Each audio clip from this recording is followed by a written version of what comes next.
Mga S-Friend, ating pasyalan ang isa sa mga idineklarang National Historical Landmark at National Cultural Treasure dito sa bayan ng Burgos sa lalawigan ng Ilocos Norte.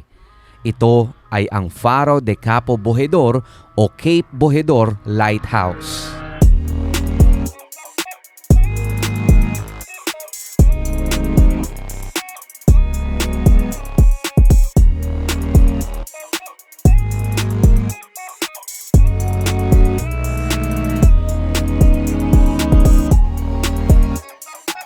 Ang Cape Bojedor Lighthouse, mga S-Friend, ay hindi maitatangging bukod sa oldest, ay isa sa mga pinakamatitibay na Spanish colonial structures sa ating bansa.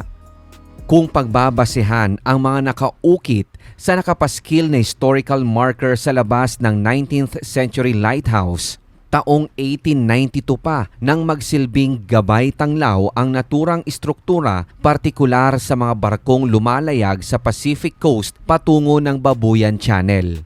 Ito ang naglagay sa Cape Bojedor upang mas makilala bilang most accessible of all lighthouses in Northern Luzon, lalo at naitayo ito 160 meters above sea level at nasa tuktok ng Villa de Nagparitan na nakaharap sa West Philippine Sea. Sa katunayan, mga S-Friend, isa ito sa mga bucket list natin matagal ng panahon. Ang makita ng personal, mapasok at ma-explore ang maliit na parola. Maging ikaw rin siguro, S-Friend, na nanonood lamang ng episode na ito, marahil ay mamamanghana sapagkat buo pa ang halos lahat ng parte ng lighthouse na sana'y ganito rin ang ginagawang pagpepreserba at pagkilala sa iba pang century-old lighthouses sa bansa, tulad ng una na nating napuntahan, ang Capones Island Lighthouse na matatagpuan sa Zambales. Kung susuriin nga, mga S-Friend, masasabi ko talagang may uniformity sa halos lahat ng mga Spanish lighthouses na nakatayo pa rin sa bansa at kapansin-pansin na ang mga major construction materials nito, bricks, lime mortar, wood at kakikitaan din ng ilang bahagi ng mga metal. Ang kabuuang disenyo ng Cape Bojedor ay ideya ni Engineer Magin Perce E. Perce noong 1887 at alam nyo bang nakumpleto sa pamamagitan ng Servicio de Faros sa ilalim ni Engineer Guillermo Brockman noong 1890. Sa ating pagsasaliksik pa, mga S-Friend, ating napag-alaman na ang dalawang inhinyerong nabanggit ay sila rin palang nanguna sa pagdidisenyo at pagsusupervise sa pagtatayo ng Faro de Punta Malabrigo, parola ng Cape Engaño, parola ng Cape Santiago at iba pa. Kaya ito ang magpapatunay kung bakit, tulad ng nabanggit kanina, may uniformity mula sa disenyo hanggang sa mga ginamit na materyales sa pagbuo ng mga lighthouses na ito. Dagdag pa rito, mga S-Friend, taong 1857 nang ilunsad ng gobyernong Kastila ang isang master plan sa pagpapailaw ng bansa at kabilang rito ang pagtatayo ng mga parola.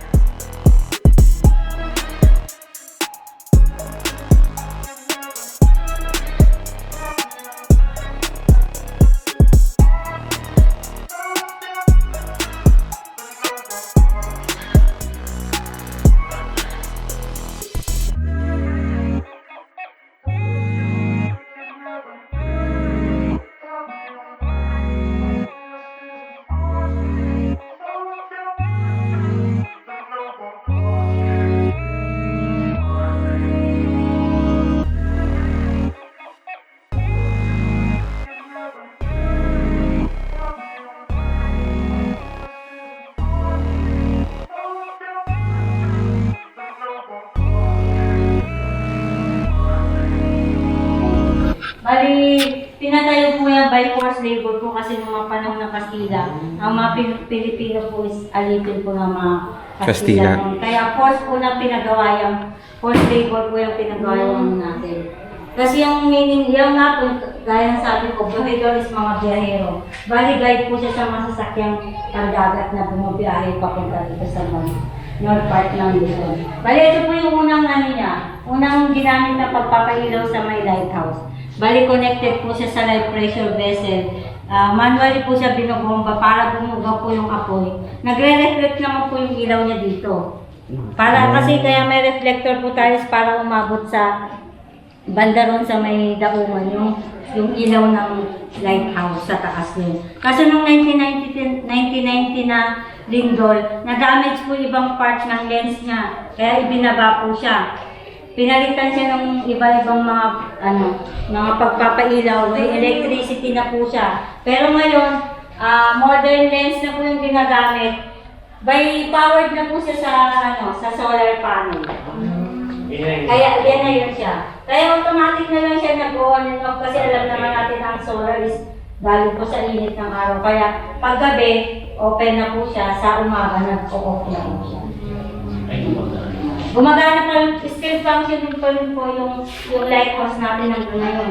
Gabay naman po siya sa mga international na mga sasakyang pandagat na magagawi dito sa north part ng Luzon. Kasi ito naman po yung ginamit nilang ilaw ng mga sundalo ng Kastila noon. Kasi wala pa silang pagkita.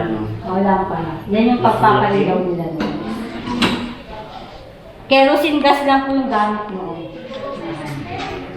Kasi yan po yung pakita na may lighthouse. Okay, so Keeper's House. Tulad dun sa pinunta natin na Capones Island noon.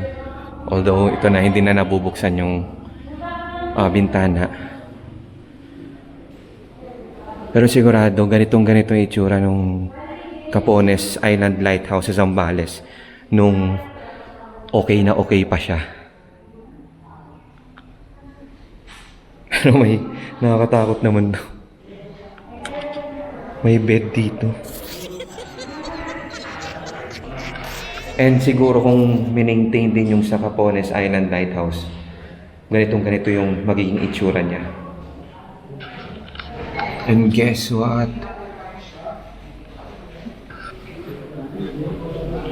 As in, the same sila nung design dun sa Capones Island. Galing.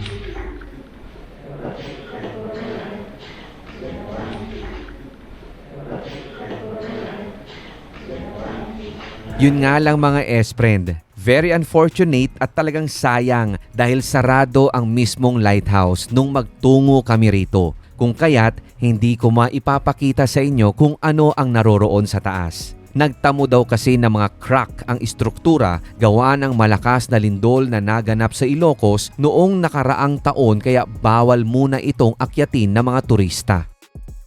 Sa kasaysayan, nagsilbing office at living quarters ang 4 na silid sa main pavilion, subalit ngayon, converted na ito bilang museum galleries. Noong 2004, kinilala ng ating pamahalaan ang Cape Bojedor bilang National Historical Landmark, samantalang taong 2005 naman nang ito ay kilalanin bilang National Cultural Treasure.